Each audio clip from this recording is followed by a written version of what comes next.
And what have you observed about how people die, and any inclinations about how we've talked about to the environment in which people are dying. Could you try to step inside the dying patient, and what are they experiencing? Mm-hmm. All right. If all things are equal emotionally, if you've reached some sort of an equilibrium with the family and with outside influences, and the patient's okay with all that stuff, and the disease, once you've gotten some sort of a handle on what the disease might be doing, so you can treat it properly, whether it might be causing anxiety or agitation or pain, so that you can reach a level where they're comfortable. So whatever work they need to do to die can start to happen, can start to be theirs, which I think is where your mom's at right now, almost. Once she has the visitors the way she wants them, Yeah. then she'll be ready to do that. And I think probably that becomes, there's a lot of metaphors around that, but we were talking about 1 foot in more of a living world and 1 foot in a new world that, of course, I can't describe that, but what I've seen is a comfortability and then a certain willingness to go somewhere, to move forward into something that I don't know what it is. But what I've seen is it's not unpleasant. Mm-hmm. It's not a scary thing. Every patient that I've seen doing it, with very few exceptions, even with our most recent, even though it was a shorter period of time, it was comfortable. It was a willingness to go there. Something seems to happen when you've gotten everything everything else right for the patient to, you can recognize it. You can see it. Yeah, they go away. They're not responsive. There's that period of unresponsiveness. And in that period, I think there may be a real disconnection from everything, like we were talking about music, that would be an escort rather than the words distract you or the beat distracts you. That kind of gentle music like we were listening to is more like a wave that you ride. That's the kind of thing you want, a nice smell. Talk that is just forgiving and loving and like an escort, just kind of like a ride out. I had a wonderful man here recently who read the Bible to a client who wanted that to happen, and had a wonderful voice and a wonderful presence and sat for a couple of hours doing that. And when he said goodbye, he put his hand on his head and he said, "Safe passage, my friend." That was all he said. Makes me want to cry, actually, because it was so poignant and it was so appropriate to that particular situation. He sat there for a couple of hours quietly, and that was his gift. He was able to judge where that man was at that time and wish him well, as he went forward. Very cool. Very cool stuff. A few hours later. And then then his daughter came and he passed. How beautiful. It was lovely. And that was a clergyman? That was Friday night. Oh, that was Friday. No, that was a volunteer who's just inclined, just has a certain passion, who wants to go and be involved and does it beautifully. I called him and thanked him yesterday. It was amazing. So in that period, I know there's something specific that you want to hear, and I like a particular part of that you want me to address. So I'm trying to get there to it, but it's a gradual thing. It's faster for some people. That's what I was just saying. But it's not unpleasant. I think that's what I can most say, Kendall. Some people will speak. They'll speak to faces and names long deceased. They'll say they want to go home. If they're at all agitated, they'll say they want to go home. They're ready to go home. And that is their word for wherever that comfortable place is that they're trying to get to. And that's encouraging. That's very soothing and comforting to me as a bystander for this, that they're going, it's a good thing that's happening. And honestly, that's the general rule. That's pretty consistent.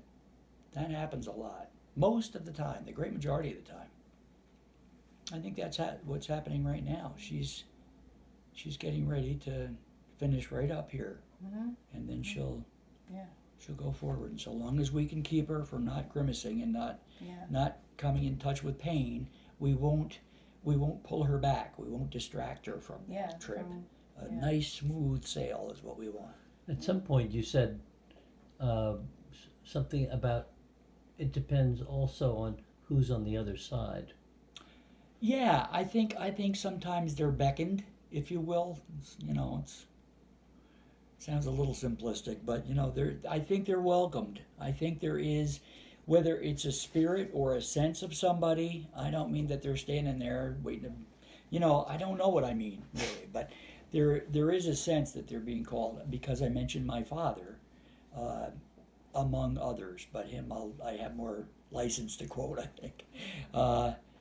Talking to his boyhood friend, whom he loved dearly and missed tremendously since he had died years earlier. And he actually at one point said, "Not now, John." Wow. I heard him downstairs. I was downstairs, and he said, "Not now, John." And a few days later it was. But he wasn't quite there yet. He was stubborn. He was a little stubborn, my dad was. But he was a street kid. He was a street kid. Yeah, he Wow. was a marble player, by God, and you were going to work for that. Wow. So, Wow. but others will. My mother smiled. My mother just smiled, quietly smiled. I have a picture of her smiling because I was shocked. I hadn't really, and she was happier than I'd seen her look in a long time. Wow. In a long time. Yeah. So that was kind of a cool thing. That was a nice thing. Could it be helpful to invite the person dying to invoke or remember that loved person on the other side? Ahead of time, you mean, like we might have a clue as to who that might be? Well, it may be if you've had a conversation when the person was lucid about who might be on the other side to greet you. Would it be helpful to offer that as a prompt? Like somebody's waiting for you, like that? Or It might. It might. Yeah, if you felt quite confident about that, if you felt like, if you knew that person, this is my instincts talking now. I don't know, but I suppose that if I know somebody had a real yearning for that person, and it was a positive, loving yearning, a good thing probably, that I might bring that name up because it's a happy place for that person. So I would suggest that, You mean like a former spouse that had already passed on, or Yeah, something yeah. like or that? a parent. Yes, or a parent or a sibling, Somebody grandparent. important. Absolutely, Yeah. absolutely, yeah. Yep. In my experience, I would say it's such a personal. That's what why I was Yeah. reluctant. I would say, my instincts would tell me not to. I wouldn't want to prompt. confuse them by guessing the wrong person. Exactly, and like it's the one lady that I had that was very strong Jewish faith. She started to call out her husband's name, her husband who had passed, his name. I don't remember his name, and then doing the prayers in the Yiddish, and it was just before that she hadn't spoken at all, and her children were there, and it just seems to be very different for everybody, Mhm. and it's just a leaving from the physical world to the spiritual world, Hmm. and you just don't know who's going to be on the other side. And you know what? Kind of like in my, I'm not sure at this point in my life that my family or other people really know who I might most look forward to seeing again. Right, I'm not sure I've ever told anybody. right. Yeah. So I'm not. So it might be a tad presumptuous for them to assume that I'm looking for that person. It might be a Right. little distracting. And like your You know what I mean? your You father, get that? it was his best friend, not his deceased parents. It was Right, his right, best friend. exactly. Yeah. Who would not have been my first thought. I would have Right. thought, are Yeah. you anxious to see Nan, Dad? No. Yeah. Interesting.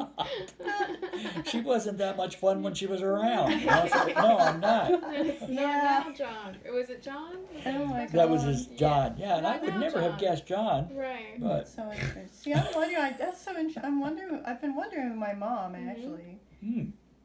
Because It was her a- father was could have been a born here in schoolmate that we St. don't know yeah, about. Exactly, that's the thing. My Or father a was spirit born guide. here. It Yeah. could be an ancestor from like, who I know knows? it could be a Mayflower. Well, that was more my dad, but Yeah. there was actually a Mayflower ancestor. There you go. Wow. Yeah. You know, I mean, it could be. Yeah, I mean, the Don't Native know. Americans have a whole thing. Exactly. It could be from 7 generations back, or. Exactly. But I yeah. have been wondering, my mom, since her dad was born in St. Johnsbury, and Uh, but again, I think you're right. I would never want to suggest anything to her because my mom is so much like, oh yeah. if that spirit's going to turn up, they'll make contact. Or if she, if it happens, she'll do it. I would never, ever She want to seems guide her. to have the personality to where she doesn't really need a lot of suggestions. No, about she doesn't anything. want, it's just like, what and, do you and she's mean? protective of that philosophy. Uh-huh. Yeah, so I would never, but I respect have that. been wondering Yeah. since she was so willing to move up to Vermont at a certain stage and Yeah. leave all her friends behind. Yeah. And this is where she has a lot of family